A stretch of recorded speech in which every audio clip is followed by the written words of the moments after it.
And decreasing में क्या difference है? एक होता है स्ट्रिक्टली इंक्रीजिंग एंड डिक्रीजिंग, एक नॉर्मल इंक्रीजिंग एंड डिक्रीजिंग।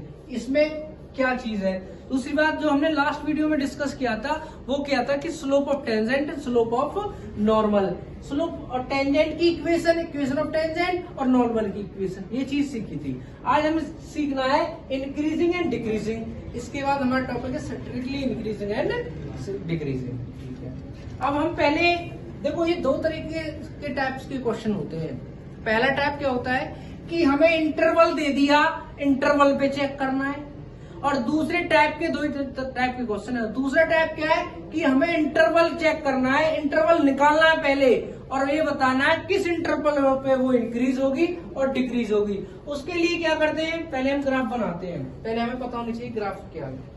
जैसे मैं y equal to x plus 3, ठीक है, और एक फंक्शन ले लिया y equal to minus x plus 3, ठीक है। तो भाई पता है जो y होता है ना उसको हम fx भी बोल सकते हैं। y होता है उसको हम fx भी बोल सकते हैं। यदि मैं इसका ग्राफ बनाऊं और तुम्हें पता है जो स्लोप ऑफ लाइन की इक्वेशन होती है वो होती है y equal to mx plus c। तो स्लोप कितना हो गया इसका, अगर कोफिशिएंट कंपेयर करें, x का कोफिशिएंट कितना m और x का कोफिशिएंट कितना हो जाएगा 1, कुछ नहीं है। तो m की वैल्यू कितनी होगी 1। तो जो हमारी जो लाइंस आएगी ये y एक्सिस है, ये x है, ठीक है। कितने पर इंटरसेप्ट कर रही है वो 3 पर, 1 2 3। तो हमारी लाइन कैसी हो जाएगी, वो ऐसे जाएगी। कहां से, 3 से होकर जाएगी वो, ठीक है। अब ये लाइन आई कैसे, एक बार x की वैल्यू 0 रख लेना, 1 2 3 4 समथिंग ऐसे ही होगी। ये हमारा x है और ये हमारा fx है। ध्यान रखना एक चीज, यदि x की वैल्यू बढ़ने पर fx की वैल्यू बढ़ रही है उसको क्या बोलते हैं, इंक्रीजेस। यदि x की वैल्यू बढ़ने पर यदि fx की वैल्यू बढ़ेगी, बढ़ेगी क्यों, 0 रखने पर 3, पहली पॉइंट, 1 रखने पर 4 क्योंकि 1 ऐड हो जाएगा 3 और 4, 2 रखने पर 5। तो x की वैल्यू जैसे जैसे बढ़ा रहा हूं मैं वैसे वैसे fx की वैल्यू भी इंक्रीज हो रही है, बढ़ रही है, तो उसको बोलते हैं इंक्रीज। इसको देख लो, इसमें क्या है, अगर मैं इसका ग्राफ ड्रॉ करूंगा 1 2 3, ये x ये y, इसमें m की जो वैल्यू है वो कितनी है -1। यदि -1 है तो वो स्लोप, वो लाइन जो स्ट्रेट लाइन है वो कैसी आएगी, ऐसी आएगी। पॉजिटिव पे ऐसी आएगी, नेगेटिव पे वैसी आएगी। दूसरा तरीका इसको बनाने का ये भी है, x की वैल्यू 0 रखेंगे तो कितनी आ गई 3। यदि x की वैल्यू हम 1 ले ली तो ये कितनी हो जाएगी 2। ये मैं 2 ले ली तो ये कितनी हो जाएगी 1, और ये 3 ले लूं तो ये कितनी हो जाएगी 0। बिल्कुल एक्यूरेट बनेगी, ठीक है। ये क्या है, ये x की वैल्यू है और ये fx की वैल्यू है। जैसे जैसे मैं x की वैल्यू को इंक्रीज करता जा रहा हूं और जो fx की वैल्यू वो कैसी होती जा रही है, डिक्रीज हो रही है। क्यों, जब x की वैल्यू 0 थी तो हमारी y की वैल्यू कितनी थी 3 थी, यानी fx की वैल्यू 3 थी। अब मैंने x की वैल्यू को क्या कर दिया 1 कर दिया, बढ़ा दिया, और y की कितनी हो गई 2, कम हो गई ना। इसका मतलब x की वैल्यू बढ़ाने से यदि y की वैल्यू fx की वैल्यू क्या हो रही है, डिक्रीज हो रही है, कम हो रही है, तो उसको क्या बोलते हैं, डिक्रीजेस फंक्शन। ये इंक्रीजेस फंक्शन और वो हो गया हमारा डिक्रीजेस फंक्शन, ठीक है। अब ये 2 ग्राफ हो गए। एक क्वेश्चन लेता हूं मैं, और क्वेश्चन भी नॉर्मल लूंगा जो ज्यादातर हमें यूज होना है, sine x fx equal to sine x. fx equal to sine x mostly बच्चों को एक ग्राफ बनाना आता है। इसका होता क्या है, इसका जो ग्राफ होता है वो ऐसे रोटेट होता है,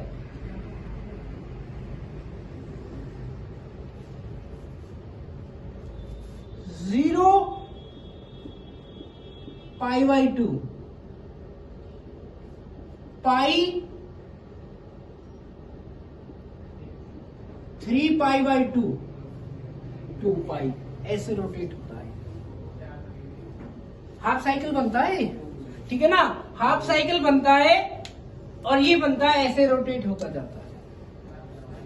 अब मैंने पहले ही कहा था कि दो टाइप के क्वेश्चन होते हैं, एक तो ये कि हमें चेक करना है किस इंटरवल पे इंक्रीज हो रहा है डिक्रीज हो रहा है, और एक ये होता है रूल कि हमें निकालना होता है इंटरवल कि किस इंटरवल पे ये इंक्रीज डिक्रीज होगा, पहले वो निकालो फिर चेक करो। अगर बात करूं मैं 0 से पाई बाई 2, 0 से पाई बाई 2, हमें जैसे जैसे 0 से पाई बाई 2 तक जा रहा हूं और जो हमारी वैल्यू है साइन एक्स की वो बढ़ती जा रही है, ठीक है, बढ़ रही है ना, ये वैल्यू बढ़ा रहा हूं, ऐसे ये बढ़ती जा रही है। तो इसका मतलब क्या हो गया कि 0 और पाई बाई 2 के जो बीच में डिजिट है वो कैसी आएगी, इंक्रीज।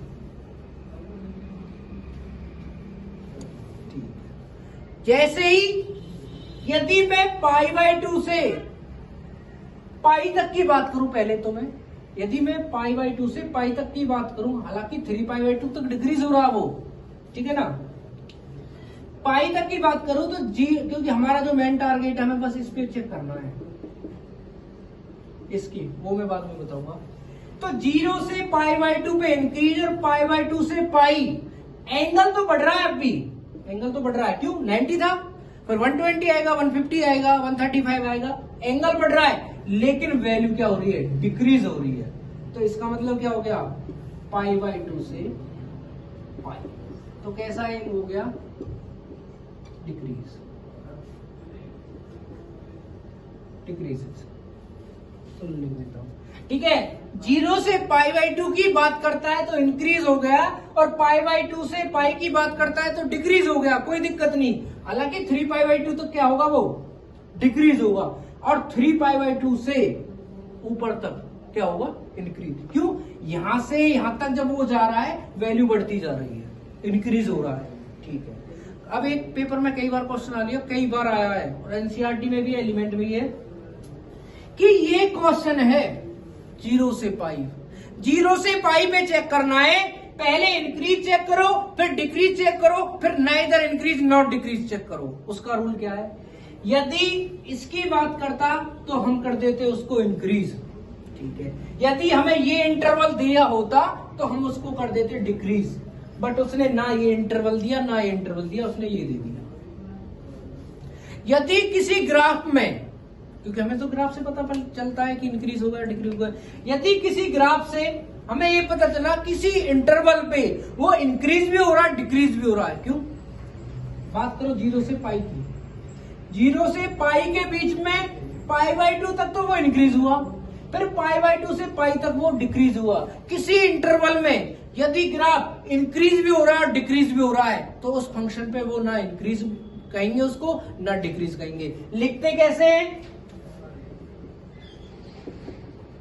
नाइदर इंक्रीज और nor decrease, decreases, neither increases और नॉर डिक्रीजेस, ना वो इंक्रीज होगा ना डिक्रीज होगा, क्यों, क्योंकि वो इंक्रीज भी हो रहा है और डिक्रीज भी हो रहा है। अगर वो एक छोटा इंटरवल देता 0 से पाई बाई 2 तो हम इंक्रीज बोलते, पाई बाई 2 से पाई बोलता तब हम डिक्रीज बोलते, उसने 0 से पाई बोल दी। यदि किसी ग्राफ में इंक्रीज भी हो रहा है डिक्रीज भी हो रहा है, ना तो वो इंक्रीजिंग आएगा ना डिक्रीजिंग आएगा। ये तीनों पार्ट हमारी एक्सरसाइज के क्वेश्चन में, ये भी और तीनों है। ये इसकी बात करेंगे तब हम इंक्रीज बोलेंगे, क्यों, क्योंकि इंक्रीज हो रहा है, इसकी बात करेंगे तब डिक्रीज बोलेंगे क्योंकि डिक्रीज हो रहा है। अगर इसकी बात करें, दोनों हो रहे हैं इसमें तो, क्योंकि अब ये इंटरवल नहीं है, अब पूरा इंटरवल है, कहां से कहां तक, यहां से यहां तक, इसमें वो डिक्रीज भी हो गया इंक्रीज भी हो गया। और जहां डिक्रीज और इंक्रीज दोनों होते हैं, ना तो वहां इंक्रीजिंग लिखेंगे ना वहां डिक्रीजिंग, ठीक है। अब क्या है, अब मैं थोड़ा तुम्हें और आगे बताता हूं मैंने अभी बोला था कि 0 और π/2 अगर फर्स्ट इंटरवल की बात करें 0 से π/2 हाफ की, ठीक है, तो इंक्रीजिंग होगा। अगर इससे बाद की बात करें π/2 से पाई तो डिक्रीज होगा। अगर वो पूरा ही दे दे कि 0 और π/2, 0 और पाई के बीच पूरा दे दिया एक ही बार में, अब तक तो हाफ हाफ था, अब उसने पूरा दे दिया कि 0 और पाई के बीच में बात करें तो 0 और पाई के बीच में वो इंक्रीज भी हुआ फिर डिक्रीज भी हुआ। जहां इंटरवल में इंक्रीज भी होता है डिक्रीज भी होता है, ना तो हम उसको इंक्रीजिंग लिखते ना उसको हम डिक्रीज लिखते। इसका मतलब क्या है, 0 से पाई के बीच में ना वो इंक्रीज हुआ ना ही डिक्रीज हुआ। ठीक है, अब बात करते हैं एक तो इंक्रीजिंग और स्ट्रिक्टली इंक्रीजिंग में क्या चीज है। ठीक है, देखो हमारे पास जो इंटरवल है वो ए से बी तक है, ए से बी तक है। यहां से स्टार्ट किया, यहां तक इंक्रीज हुआ, उसके बाद यहां से यहां तक जब वो गया वो क्या हुआ, कांस्टेंट है। क्या है वो, कांस्टेंट है कि यहां से यहां तक तो वो बढ़ा ही नहीं, इसके बाद फिर इंक्रीज हुआ। ठीक है, इसका मतलब क्या है, पहले इंक्रीज फिर कांस्टेंट फिर इंक्रीज। इसका मतलब क्या है, जब इंक्रीज हो रहा है तो उसका जो डेरिवेटिव है वो 0 हो गया। अगर इंक्रीज हो रहा है तो उसका डेरिवेटिव बढ़ता है। ठीक है, तो क्या हो जाएगा एफ डैश एक्स। ठीक है ना, एफ डैश एक्स क्या है, इसका मतलब है कि जो हमारे पास फंक्शन है उसका डेरिवेटिव, या ये भी बोल सकते हैं dy ओवर dx। क्या है, dy ओवर dx। इससे पहले मैं तुम्हें छोटा सी चीज बताता हूं। देखो ये हमारे पास क्या है, हमारे पास कोई लाइन ऐसे जा रही है, ठीक है, उस पे कोई हमने टेंजेंट खींच दिया किसी पॉइंट पे। ठीक है, किसी पॉइंट पे हमने टेंजेंट खींच दिया, यहां खींच लो, यहां खींच लो, यहां खींच लो, किसी भी पॉइंट पे टेंजेंट खींचते। यदि जो टेंजेंट है, टेंजेंट होता क्या है, टेंजेंट होता है हमारा dy ओवर dx। ठीक है, स्लोप ऑफ टेंजेंट होता है, जो हमारी ये कर्व है इस पे हमने लाइन खींची, टेंजेंट खींचा, उसका स्लोप है dy ओवर dx। ठीक है ना, या एफ डैश एक्स है वो ग्रेटर देन 0 है। क्या है, यदि 0 से बड़ा है मीन्स पॉजिटिव है, यहां तो वो पॉजिटिव बनता है। और मैंने अभी ग्राफ में बताया था, क्या अगर ऐसे बनाते हैं तो कैसा बनता है, नेगेटिव बनता है। ठीक है, तो हमें ऐसे बनाने पर जब लाइन खींची तो क्या बन रहा था, नेगेटिव बन रहा था, तो वो क्या बनता है, वो लेस देन 0 होता है, लेस देन। इसका मतलब क्या हो गया, डिक्रीज, और इसका मतलब क्या हो गया, इंक्रीज। यदि उसका स्लोप, यदि टेंजेंट, इसका मतलब एक ही है, slope of tangent dy over dx greater than 0 है तो इंक्रीज होगा, और लेस देन 0 तो डिक्रीज होगा। ठीक है, अब क्या है, ये यहां से यहां तक क्या हुआ, इंक्रीज हुआ। इस पॉइंट से इस पॉइंट के बीच में वो क्या रहा, कांस्टेंट। इसका मतलब क्या, ना वो इंक्रीज हुआ ना डिक्रीज हुआ। इसके बाद फिर इंक्रीज हुआ तो क्या होगा, इंक्रीज हो रहा है तो ग्रेटर देन 0, ग्रेटर देन 0। अब ये कहोगे सर 0 तो समझ में आती है, एक इक्वल कहां से आएगा। मैं अभी बता रहा हूं कि 0 तो इसलिए आ गई क्योंकि ये इंक्रीज हो रहा है तो ग्रेटर देन 0 है। इक्वल का निशान इसलिए लगा दिया क्योंकि यहां से यहां तक ये कांस्टेंट है, इसका मतलब जो स्लोप है वो कैसा रहेगा, 0। इस क्वेश्चन में क्या है, मैंने नाम लिख दिया स्ट्रिक्टली इंक्रीजिंग। इसका मतलब क्या है, नाम में ही डेफिनेशन है कि वो क्या है, इंक्रीज हो रहा है, स्ट्रिक्टली बढ़ता जा रहा है, कम नहीं हुआ। यहां की तरह कांस्टेंट नहीं है, वो बढ़ा ही बढ़ा है। इस पॉइंट से और इस पॉइंट तक, ए से बी के इंटरवल में जो हमारा ये ग्राफ है वो क्या हुआ है, इंक्रीज हुआ है, हमेशा बढ़ा है। तो क्या बन गया, स्ट्रिक्टली इंक्रीजिंग हो गया।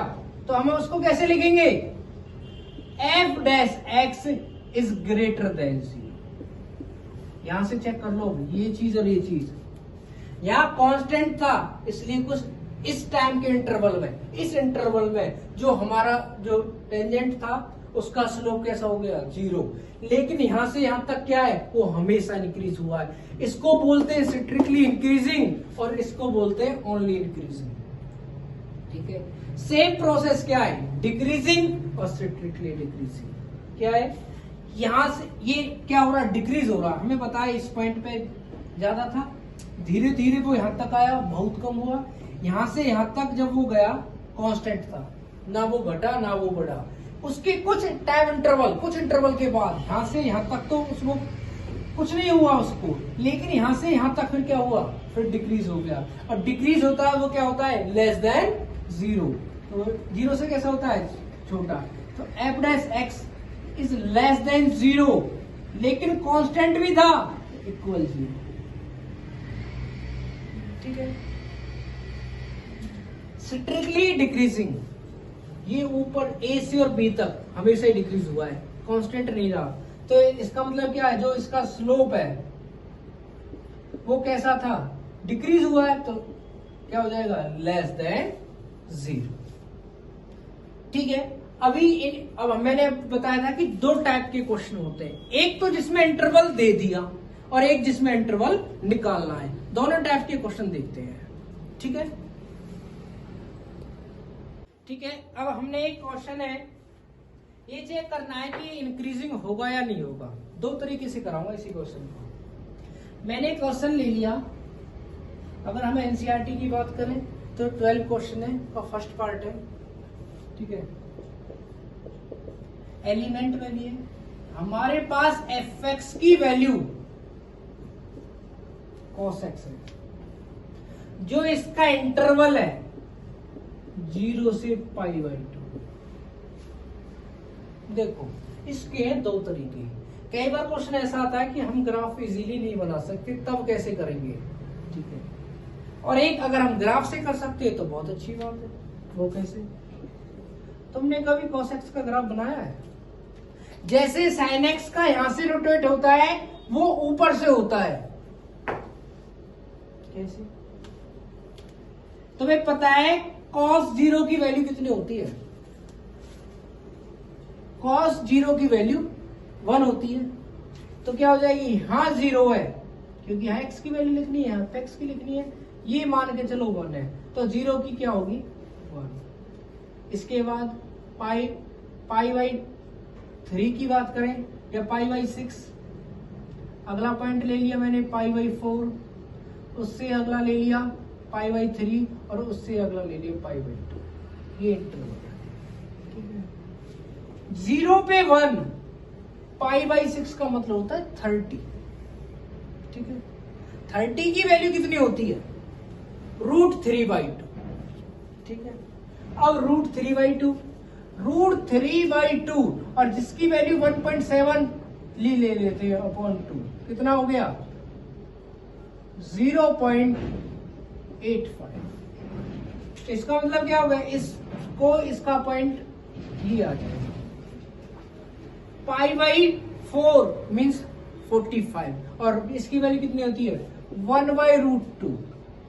1√2 की वैल्यू 1.4 ठीक है, पॉइंट कटाएंगे 10/14, 5/7 डिवाइड करो 0.7 समथिंग आएगी। तो हमें तो एवरेज लेनी है, हालांकि मुझे तो पता है कि इसका ग्राफ ऐसे आता है।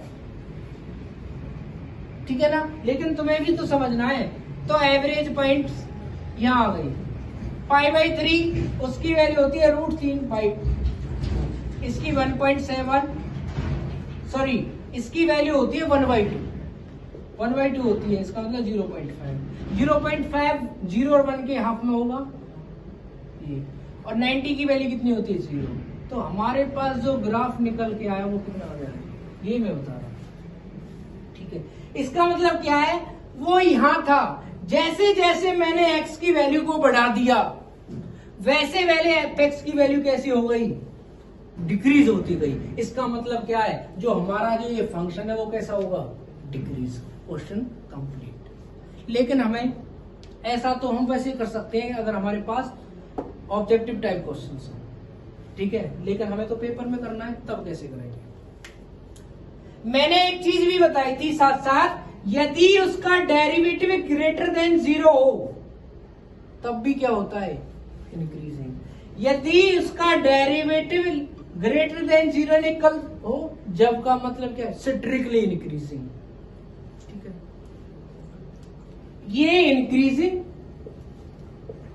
ये स्ट्रिक्टली इंक्रीजिंग। ठीक है ना।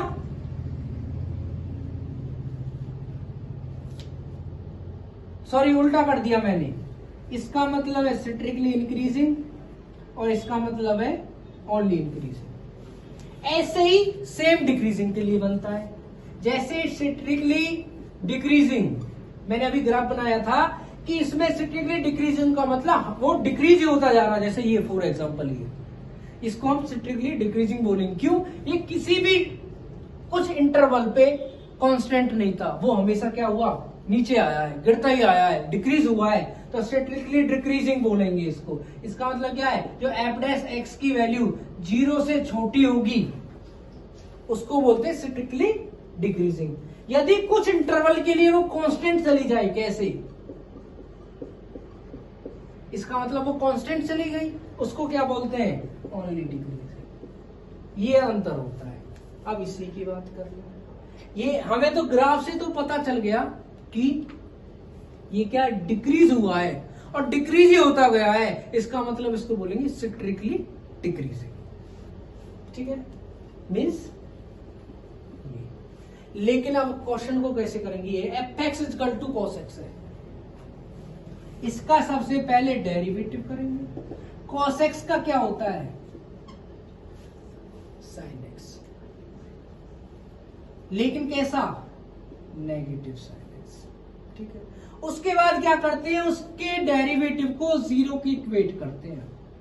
Late f dash x equal to 0 minus sine x equal to 0 और साइन एक्स इक्वल टू 0 और साइन एक्स में 0 किसकी वैल्यू है, 90 की, तो एक्स की वैल्यू कितनी आ गई, 90। यदि कोई आगे इंटरवल होता, साइन 0 0 होती है, सॉरी क्या होती है, साइन 0 इक्वल टू 0, तो एक्स की वैल्यू 0 आ गई। तो रूल होता है एक बार 0 से छोटी वैल्यू लेते हैं, एक बार 0 से बड़ी लेते हैं, बट हमें उसकी जरूरत नहीं। क्यों? क्योंकि हमें इंटरवल तो दे ही रखा है, मुझे इस वैल्यू निकालने की भी जरूरत नहीं थी, इससे हम इंटरवल निकालते हैं। ठीक है, दो चीज के लिए। अब आ जाओ तीसरी बात पे, मुझे डेरिवेटिव से पता करना है इंक्रीज हो रहा है डिक्रीज हो रहा है, तो मैंने डेरिवेटिव निकाला और जो डेरिवेटिव आया है वो आया माइनस के साइन एक्स। ठीक है, अब 0 और π/2 के बीच में कोई वैल्यू ले लो, 0 और 90 के बीच में कोई भी वैल्यू ले लो अपनी मर्जी से। मैंने मान के चलो 45 ले ली, 45, तो एफ डैश 45 मीन्स 45, π/4 बोलते हैं। तो माइनस साइन π/4, तो माइनस साइन π/4, तो साइन 45 की वैल्यू 1/√2 होती है। लेकिन ये सिंबल किसका है, ये सिंबल है नेगेटिव, और नेगेटिव को क्या बोलते हैं, डिक्रीज। इसका मतलब क्या है, एफ डैश एक्स की वैल्यू कैसी होगी, डिक्रीज होगी, नेगेटिव है। क्योंकि क्या पढ़ा था हमने यहां, एफ डैश एक्स की वैल्यू 0 से छोटी होती है, छोटी तो है, नेगेटिव 0 से छोटी होती है। ठीक है ना, तो इसका मतलब क्या हो गया, वो स्ट्रिक्टली कैसा हो रहा है, डिक्रीज हो रहा है। इस तरीके से भी डिक्रीज हुआ और ग्राफ से भी डिक्रीज हुआ। कब, जब हमें इंटरवल दे रखा था। अब हम एक ऐसा क्वेश्चन करेंगे जब हमें इंटरवल निकालना है, वो क्वेश्चन देखते हैं। इस क्वेश्चन में हमें इंटरवल नहीं दे रखा, बस ये बताना है कि किस इंटरवल पे ये इंक्रीज होगा और डिक्रीज होगा। ये सेकंड टाइप का क्वेश्चन है। फर्स्ट टाइप का क्या था कि हमें इंटरवल दे दिया और तब चेक करना था कि इंक्रीजिंग डिक्रीजिंग। इस टाइप के क्वेश्चन में हमें इंटरवल निकालना है, फिर देखना है। तो क्या करेंगे, मैंने अभी बताया था, सबसे पहले डेरिवेटिव करते हैं। तो डेरिवेटिव करेंगे 6x² minus 6x minus 36, let f dash x is equal to 0, 6x square minus 6x minus 36 is equal to 0। 6 से पहले डिवाइड दे दी, x square minus x minus 6 is equal to 0। फिर क्या करते हैं, फैक्टर करेंगे x माइनस 3 और x प्लस 2। x की वैल्यू माइनस 2 और 3 आ गई, ठीक है। अब इसके बाद भी दो तरीके हैं इसके, एक क्या, एक तो हम नंबर लाइन पे रिप्रेजेंट कर सकते हैं और एक है सिंपल तरीका। पहले मैं सिंपल बता रहा हूं, फिर इसको नंबर लाइन पे रिप्रेजेंट करना सिखाऊं। जो वैल्यू आई, x की जो वैल्यू आई 2 आ गई, तो क्या करेंगे, एक बार तो x की वैल्यू -2 से छोटी लेनी है। क्यों लेनी है वो मैं जब नंबर लाइन बनाऊंगा इसी पेज पे जब देखेंगे। एक बार x की वैल्यू -2 से बड़ी लेनी है और 3 से छोटी लेनी है। एक बार x की वैल्यू 3 से बड़ी लेनी है। इन वैल्यूज को डेरिवेटिव में रखते हैं, क्योंकि डेरिवेटिव तो डिपेंड करता है। अगर डेरिवेटिव 0 से बड़ा है तो इंक्रीज और 0 से छोटा है तो डिक्रीज। डेरिवेटिव डिपेंड करता है, ठीक है। तो हम इनके डेरिवेटिव में रखेंगे, अगर पॉजिटिव आए इंक्रीज और नेगेटिव आए तो डिक्रीज। डेरिवेटिव है क्या, ये भी डेरिवेटिव है, ये भी डेरिवेटिव है, ये भी डेरिवेटिव है, ये भी डेरिवेटिव, सारे डेरिवेटिव को देखो। मैं ये ले रहा हूं, ये क्यों लिया, ऊपर वाला क्यों नहीं लिया, यहां से 6 कॉमन ले लो, फैक्टर कर लो, यही आएगा, एक ही बात है, ठीक है। -2 से छोटी संख्या क्या होती है, -3, -4, -5 अप टू -इन्फिनिटी। तो -2 से छोटी -3 ले ली, ज्यादा भी नहीं जा रही, ठीक है। -3 पे चेक करते हैं, -3 रखेंगे, -3 और -3 -6, इसका मतलब सिंबल आ रहा है माइनस। -3 प्लस 2, -3 प्लस 2 कितना आ रहा है, -3 प्लस 2 माइनस का सिंबल, और टोटल सिंबल किसका आ रहा है, प्लस। और प्लस पे क्या होता है, इंक्रीज, बढ़ रहा है, ठीक है। एक बार -2 और 3 के बीच की डिजिट रख लो, -2 और 3 के बीच में -1 0 कोई भी रख लो, 0 ही रख लेते, चलो इजीली हो जाएगा, 0 रख ली।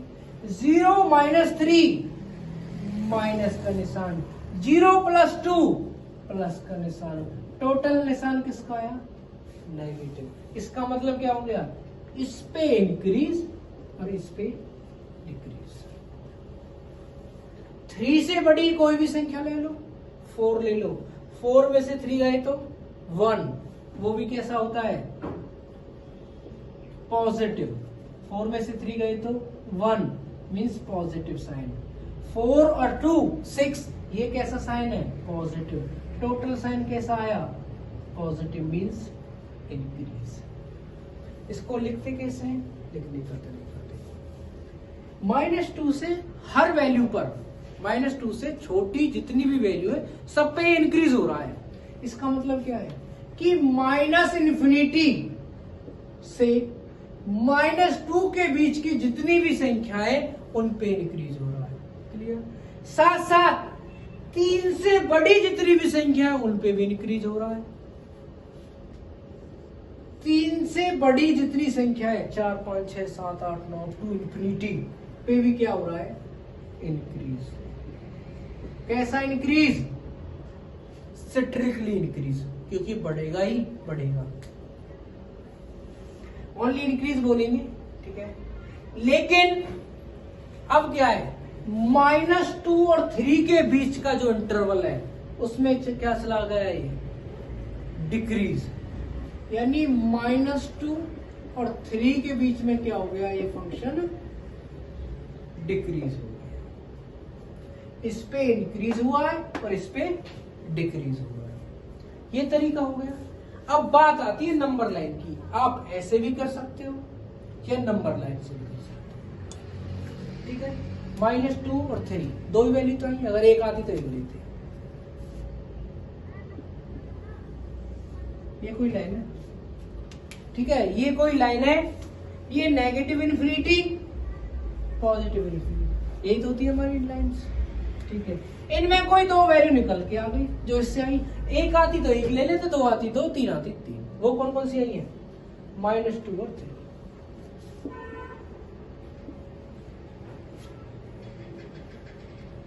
अगर 3 से बड़ी वैल्यू रखने पर, तरीका तो वही था बट थोड़ा चेंज है, 3 से बड़ी कोई वैल्यू रखने पर डेरिवेटिव पॉजिटिव हो तो उसको बोलते हैं इंक्रीज। रखते हैं 3 से बड़ी 4 रख लो यहां, अब ये वाला तरीका छोड़ दिया है। 4 का स्क्वायर कितना होता है? 16। चलो मैं रख के बताता हूं। f डैश x की जो वैल्यू है 6x square minus 6x minus 30। ठीक है, f dash x 6x square minus x minus 6 क्या हो गया? x माइनस 3 और x प्लस 2। एक बार मुझे वैल्यू रखनी है 4, f डैश में 4, तो 6 4 माइनस 3 और 4 प्लस 2। 6 4 में से 3 गई तो 1 और 4 और 6 कितना आ गया? 36। वो कैसा? पॉजिटिव। पॉजिटिव आ रहा है तो क्या होगा? इंक्रीज। 3 से बड़ी संख्या पे क्या हो गया? इंक्रीज। -2 और 3 के बीच में 0 रख लेते हैं, यहां 0 रख लिए। ठीक है, 0 में से -3 जाएंगे तो माइनस का साइन, माइनस की 3 और 0 प्लस 2 2, तो कैसा साइन आ गया? नेगेटिव। इन दोनों के बीच में क्या साइन आ रहा है? Negative means decrease. -2 से इधर की जो वैल्यू रखेंगे, जैसे मैंने यहां रखी थी, तो तब क्या आया था साइन?